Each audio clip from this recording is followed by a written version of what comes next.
In 2021, there were 625,978 abortions in D.C. and 46 other states. 1% of those were from cases of rape. 0.5% were from incest, per USA Today. Did you know there's not a single state in the union where abortion is illegal? Sure, there are laws about limits, but those are merely saying you can kill these babies, but not these babies after this arbitrary point. Abortion has been a part of our national conversation for 50 years since the passing of Roe v. Wade. Through years of dehumanization by people seeking to run and seek a self-serving life, it has become one of the leading causes of death in America. I am not a biologist. I am a man made in God's image who understands that all humans deserve the same rights no matter their location, circumstance, or stage of development. I can make a coherent argument against abortion because I understand all life is sacred under the moral and just law of God. Today, I'm going to address the moral implications of abortion. Why is it so terrible, and why must we view it that way to achieve change? Then I will outline the fallible logic by those who support abortion at any stage. Then lastly, I will take us through why abortion should and can only be addressed at the federal level. We cannot deny that the baby is human in the womb. A study published by PubMed says that 96% of biologists agree and keep with that view. So to remain consistent, abortion at any stage must be seen as murder. Again, remaining consistent, if abortion is murder, we must come to the conclusion that this makes the woman who willingly gets into the chair to end their pregnancy a murderer. A person willingly taking the life of another human should be punished.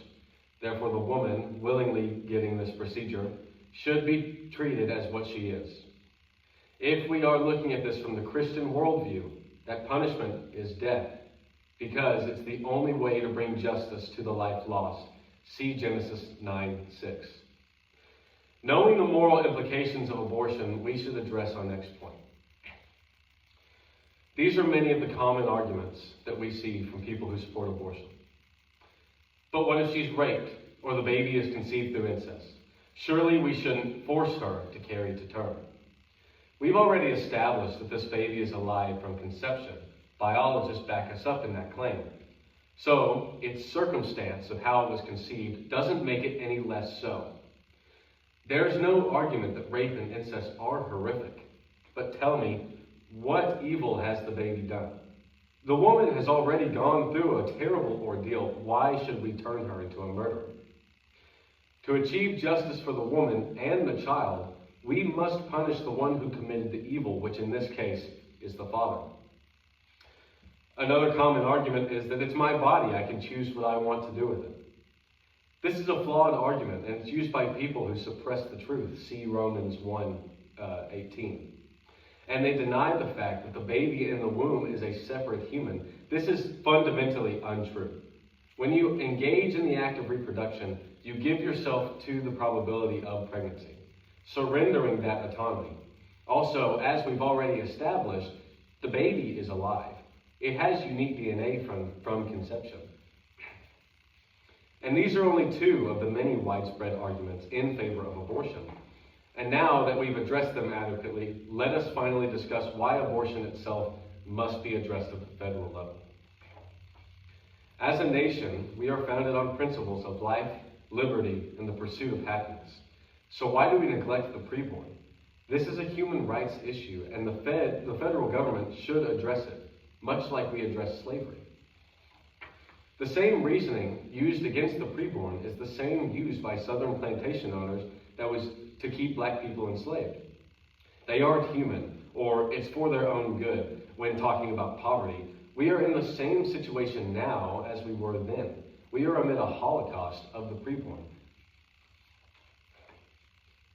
Giving power to the states with abortion is the same as what we did in 1820 with the Kansas-Nebraska Act.